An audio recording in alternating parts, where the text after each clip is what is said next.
ചെമ്മീൻ വട ഉണ്ടാക്കാൻ വേണ്ടിയിട്ട് ചെമ്മീൻ എടുത്തിട്ടുണ്ട്. ഇപ്പം അളവ് പറയുവാണെങ്കിൽ ഒരു 10-12 എണ്ണം എടുത്തിട്ടുണ്ട്. കുറച്ചും കൂടെ ചെറിയ ചെമ്മീനാണ് ഒരു 1.5 തൊട്ട് 2 കപ്പ് വരെ എടുക്കാം. ഒരു മീഡിയം സൈസ്ഡ് പൊട്ടേറ്റോ പുഴുങ്ങി പൊടിച്ചു വെച്ചിട്ടുണ്ട്. ചുവന്നുള്ളി എടുത്തിട്ടുണ്ട് 4-5 അല്ലി, ഒരു 3 അല്ലി വെളുത്തുള്ളിയും ഒരു ചെറിയ കഷ്ണം ഇഞ്ചി എടുത്തിട്ടുണ്ട്.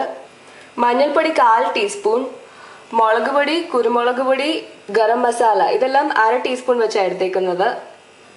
2 വറ്റൽമുളക് എടുത്ത് മുറിച്ച് വെച്ചിട്ടുണ്ട്. ഇത് തേങ്ങ ചിരകിയതാണ്, 1/4 കപ്പ് ഉണ്ട്. പിന്നെ കറിവേപ്പില വേണം, ഉപ്പ് വേണം, പിന്നെ ഇത് വറുക്കാൻ വേണ്ടിയിട്ടുള്ള വെളിച്ചെണ്ണ. ഈ വറ്റൽമുളകും ഉരുളക്കിഴങ്ങും ഒഴിച്ചുള്ള ബാക്കിയുള്ള ഇൻഗ്രീഡിയൻസ് എല്ലാം കൂടെ നമുക്ക് മിക്സിയിൽ ഒന്ന് അരച്ചെടുക്കണം. ആദ്യം നമുക്ക് അരയ്ക്കാനുള്ള എല്ലാം കൂടെ ഇപ്പൊ ഈ ബൗളിലേക്ക് ഇടാം. ചുവന്നുള്ളി, ഇഞ്ചി, വെളുത്തുള്ളി പൊടികളും കൂടെ ചേർത്ത് വേണം അരയ്ക്കാൻ. അല്ലെങ്കിൽ പിന്നെ ഇത് പൊടികളില്ലാതെ അരച്ചിട്ട് അവസാനം ചേർത്ത് മിക്സ് ചെയ്താൽ മതി. പക്ഷെ അതിനെക്കാട്ടി കൂടുതൽ നല്ലത് എപ്പോഴും നമ്മൾ ചേർത്ത് അരയ്ക്കുന്നതായിരിക്കും. ഗരം മസാല, മഞ്ഞൾപ്പൊടി, മുളക് പൊടിയും കുരുമുളക് പൊടിയും കൂടി ഇടാം.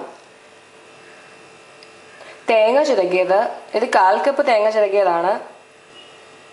പിന്നെ കറിവേപ്പില, ആവശ്യത്തിന് ഉപ്പ്. നമുക്കിപ്പോൾ ആദ്യം ഇതൊന്ന് നന്നായിട്ടൊന്ന് അരച്ചെടുക്കാം മിക്സിയിൽ. നമ്മൾ നന്നായിട്ട് അരച്ചെടുത്തിട്ടുണ്ട്. ഇനി നമുക്ക് ഇതിലേക്ക് എടുത്തു വെച്ചിരിക്കുന്ന വറ്റൽമുളകും ഈ പുഴുങ്ങി പൊടിച്ചു വെച്ചേക്കുന്ന ഉരുളക്കിഴങ്ങും കൂടെ ചേർത്ത് നമുക്ക് ഒന്നുകൂടെ ഒന്ന് മിക്സ് ചെയ്തെടുക്കാം.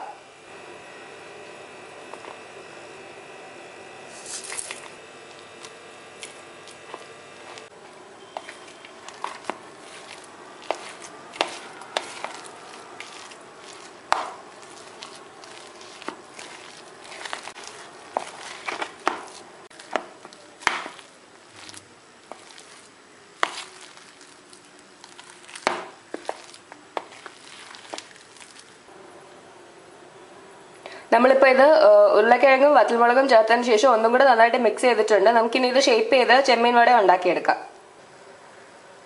നമ്മൾ സ്റ്റവ് ഓണാക്കി ഒരു പാൻ വെച്ച് എണ്ണ ചൂടായിട്ടുണ്ട്. നമുക്കിതിലേക്ക് ഇനി ഇത് ഷേപ്പ് ചെയ്ത് ഉണ്ടാക്കിയിടാം.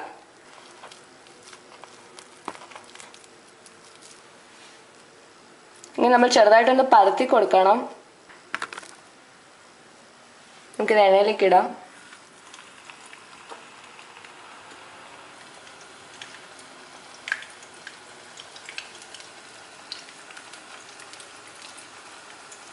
നമ്മൾ കയ്യിൽ ഒട്ടാതിരിക്കാൻ ഒന്നെങ്കിൽ എണ്ണ അല്ലെങ്കിൽ വെള്ളത്തിൽ തടവിയിട്ട് വേണം ഇത് ഷേപ്പ് ചെയ്ത് തുടങ്ങാൻ.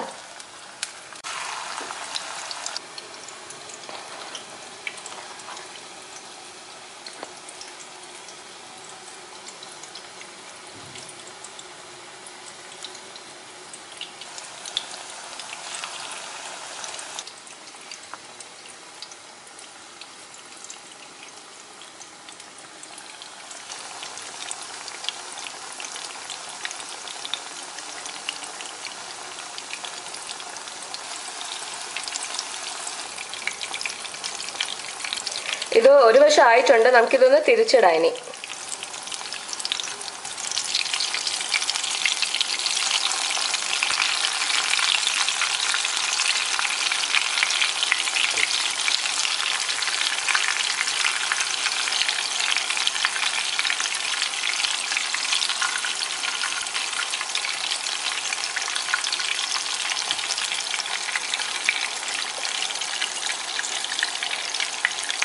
ഇതിനധികം സമയം വേണ്ടായിരുന്നു. നമ്മളിപ്പം ആദ്യം എണ്ണയിലിട്ടിട്ട് ഒരു 2-3 മിനിറ്റ് ആയതേ ഉള്ളായിരുന്നു.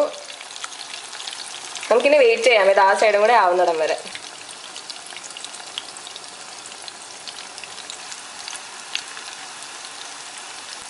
ചെമ്മീൻ വട റെഡി ആയിട്ടുണ്ട്. നമുക്കിനി ഇത് എണ്ണയിൽ നിന്ന് എടുക്കാം.